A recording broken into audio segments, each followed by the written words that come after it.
नमस्कार, स्वागत है आपका खबरों का पंचनामा में। मैं हूं आपके साथ वक्ता। हम लेकर आए हैं देश और दुनिया की 5 बड़ी खबरें, जिस पर चर्चा के लिए हमारे साथ स्टूडियो में मौजूद हैं कैपिटल टीवी के editor in chief doctor Manish Kumar ji. Doctor साहब, आपका बहुत बहुत स्वागत है। धन्यवाद। सबसे पहले नजर डालते हैं आज की हेडलाइंस पर।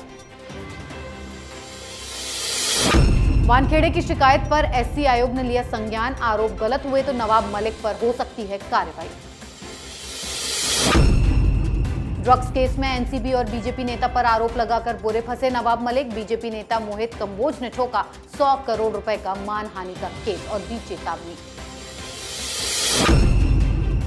परमवीर सिंह पर संजय निरुपम का दावा। बेल्जियम में है परमवीर सिंह, पूछा सवाल वहां तक भगाने में किसने की मदद। राकेश टिकैत ने सरकार को दी चेतावनी। बोले, हमें जबरन हटाया तो सरकारी ऑफिसों को बना देंगे गल्ला मंडी, थानों में लगाएंगे टेंट। महागठबंधन में दरार के बाद बिहार में सियासी बवंडर। बीजेपी के बड़े नेताओं ने की लालू यादव से मुलाकात। कांग्रेस बोली, हमने तो पहले ही कहा था डील हो चुकी।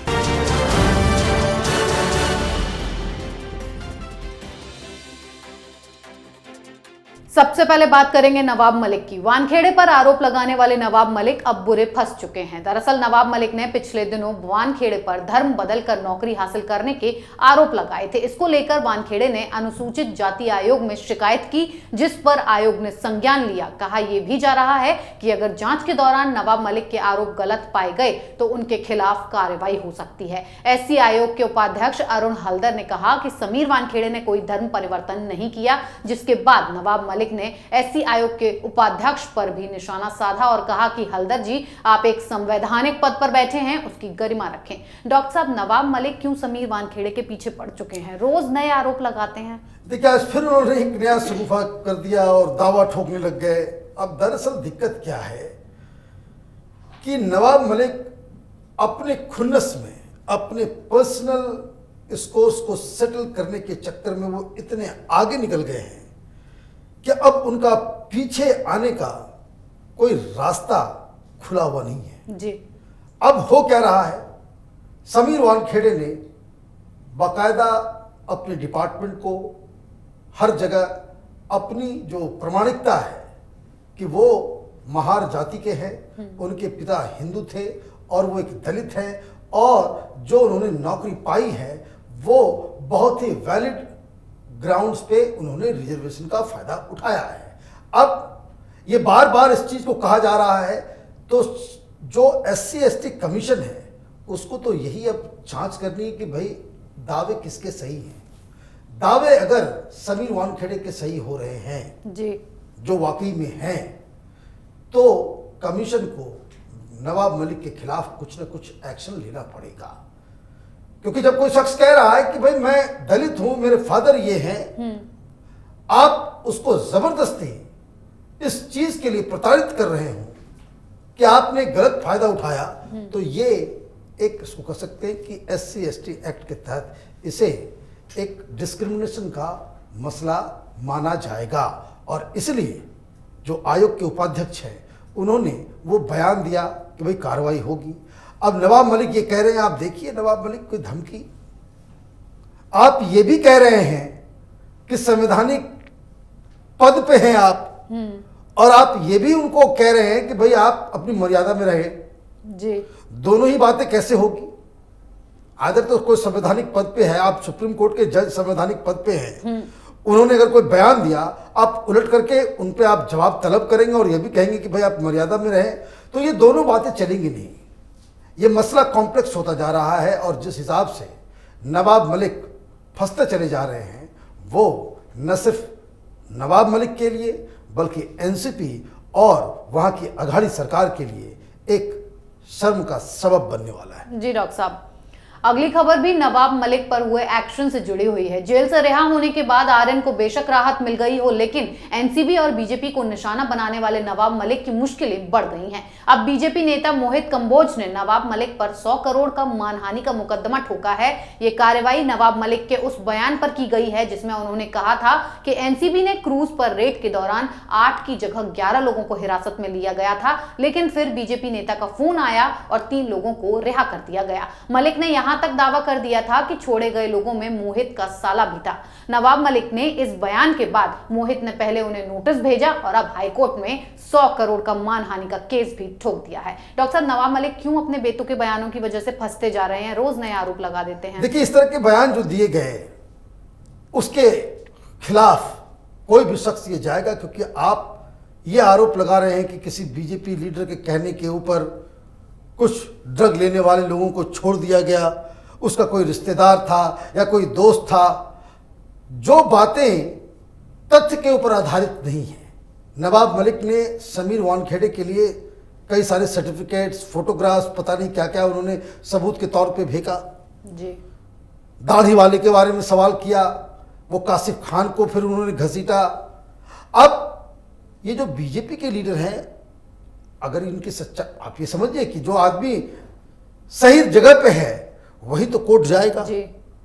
आप किसी को बदनाम कर रहे हैं इस केस के अंदर, उसके जरिए पूरी राजनीति हो रही है। आप ये भी कह रहे हैं कि भारतीय जनता पार्टी की तरफ से अघाड़ी सरकार को बदनाम करने के लिए ये एनसीपी का इस्तेमाल हो रहा है। समीर वानखेड़े बीजेपी के इशारों पे वो बॉलीवुड के लोगों को निशाना बना रहे हैं, तो इसका तो साक्ष्य देना पड़ेगा और इसलिए ये केस डाला गया है। अब देखिए आगे कोर्ट के अंदर क्या होता है, क्योंकि ये नवाब मलिक उन्होंने इस केस के अंदर जिस तरह का रोल प्ले किया है उससे ज़्यादातर लोग नाराज हैं। जी डॉक्टर साहब, अब खबर परमवीर सिंह पर। वसूली के आरोपों से घिरे मुंबई पुलिस के पूर्व कमिश्नर परमवीर सिंह कहां लापता हैं, इसकी किसी को जानकारी नहीं है। उनके खिलाफ लुकआउट नोटिस के बाद गैर जमानती वारंट भी जारी हो चुका है।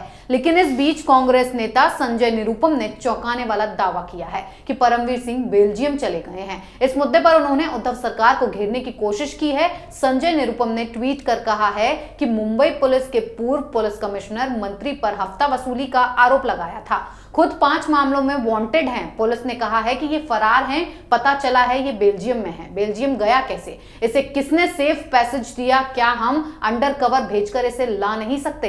डॉक्टर साहब, संजय निरुपम ने ये दावा किया है कि परमवीर सिंह बेल्जियम चले गए हैं। क्या वो उद्धव सरकार पर ये सवाल उठा रहे हैं कि इसमें उद्धव सरकार भी मिली हुई है? देखिए, बड़े ही स्मार्टली कांग्रेस पार्टी इस तमाम मुद्दों के ऊपर प्ले कर रही है। जी।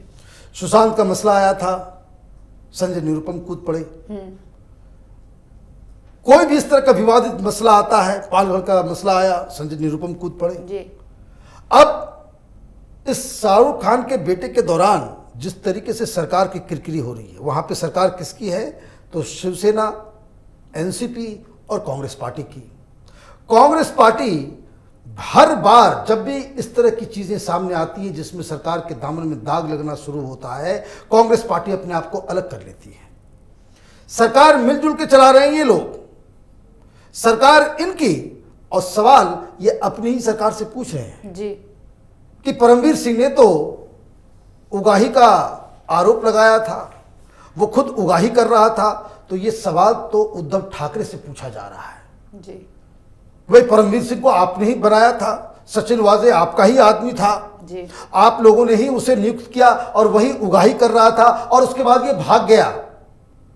ये कैसे भाग गया? ये सवाल संजय निरुपम क्यों उठा रहे हैं, इसको भी समझ लीजिए। जी। कांग्रेस पार्टी ने पहले ही ऐलान कर दिया है कि महाराष्ट्र के अंदर वो अकेले ही चुनाव लड़ने वाली है। जी। जब वो अकेले चुनाव लड़ेगी तब तो लड़ेगी। अभी सरकार की मलाई चाटने में लगे हुए हैं कांग्रेस पार्टी के लोग, लेकिन जब ये गठबंधन टूटेगा तो ये जो सारा कीचड़ है, जो मलबा है, जो बदनामी है, जो कलंक है, वो कांग्रेस पार्टी अपने सिर पर नहीं लेना चाह रही है। इसलिए बार बार जब भी सरकार घिरती है, सरकार के ऊपर लांछन लगता है, सरकार की साख गिरती है, संजय निरुपम सामने आ जाते हैं और वो अपनी ही सरकार से सवाल करना शुरू कर देते हैं। तो यही कांग्रेस पार्टी की चाल है कि सत्ता में आप उन लोगों के साथ भागीदारी भी रखें जिनके ऊपर उगाही का आरोप भी है, और अपने आप को बेकसूर बताने के लिए कि हम इसके हिस्सेदार नहीं हैं, उसके लिए आप संजय निरुपम को आगे कर देते हैं, मीडिया में आप स्टोरी चलाते हैं। जी डॉक्टर साहब, अब बात राकेश टिकैत की। सुप्रीम कोर्ट के आदेश के बाद फर्जी किसानों पर दिल्ली पुलिस का हंटर चलना शुरू हो गया है। अब पुलिस ने गाजीपुर बॉर्डर से टिकैत गैंग के तंबू उखाड़ने और बैरिकेड हटाने शुरू कर दिए हैं, जिससे राकेश टिकैत बुरी तरह से बौखला चुके हैं। और अब उन्होंने सरकार को चेतावनी भी दी है और कहते हैं कि हमें पता चला है कि प्रशासन जेसीबी की मदद से यहाँ टेंट को गिराने की कोशिश कर रहा है। अगर वे ऐसा करते हैं तो किसान पुलिस थानों, डीएम कार्यालयों में अपना टेंट लगाएंगे। इसके साथ ही राकेश टिकैत ने कहा कि अगर किसानों को बॉर्डरों से जबरन हटाने की कोशिश हुई तो वो देश भर में सरकारी दफ्तरों को गल्ला मंडी बना देंगे। डॉक्टर साहब, राकेश टिकैत के ये इतने धमकी भरे बयान सरकार के लिए कितने चुनौतीपूर्ण हो सकते हैं? पहली बार ये थोड़ी दे रहे हैं, देश को इन्होंने खरीद रखा है क्या? जी, कभी वो संसद में फसल बेचते हैं, कभी कुछ। 50 बार तो उन्होंने देश बंद का ऐलान किया, सड़क जाम का ऐलान किया, रेल रोकने का ऐलान किया, क्या क्या नहीं किया, कोई भी सक्सेसफुल हुआ नहीं हुआ। ये ब्लैकमेलिंग टैक्टिक है जी। चुनाव नजदीक है तो इसको लेकर के ये लोग अपना कुछ कुछ कर रहे हैं। और राकेश टिकैत की स्थिति वो उस तरह की है कि वो ना घर के रहे ना घाट के रहे। जो किसान आंदोलन के जो नेता हैं वो राकेश टिकैत के ऊपर शक की निगाह से देखते कि बीजेपी से मिल गया है और यहाँ पे आंदोलन को वो मजबूती देने के लिए इनके पास और कुछ नहीं है, वो उस तरह के बयान देते हैं। पुलिस एक्शन शुरू होगा फिर उसी तरह से वो बैठ जाएंगे जैसा पिछली बार 26 तारीख की रात वो बैठे थे। रोना धोना शुरू हो जाएगा और उसके बाद फिर से इनको जो है एक मौका मिल जाएगा। लेकिन इस बार स्थिति बदली हुई है। सुप्रीम कोर्ट का आदेश है और दिल्ली पुलिस को सुप्रीम कोर्ट के आदेश को पालन करवाना ही पड़ेगा।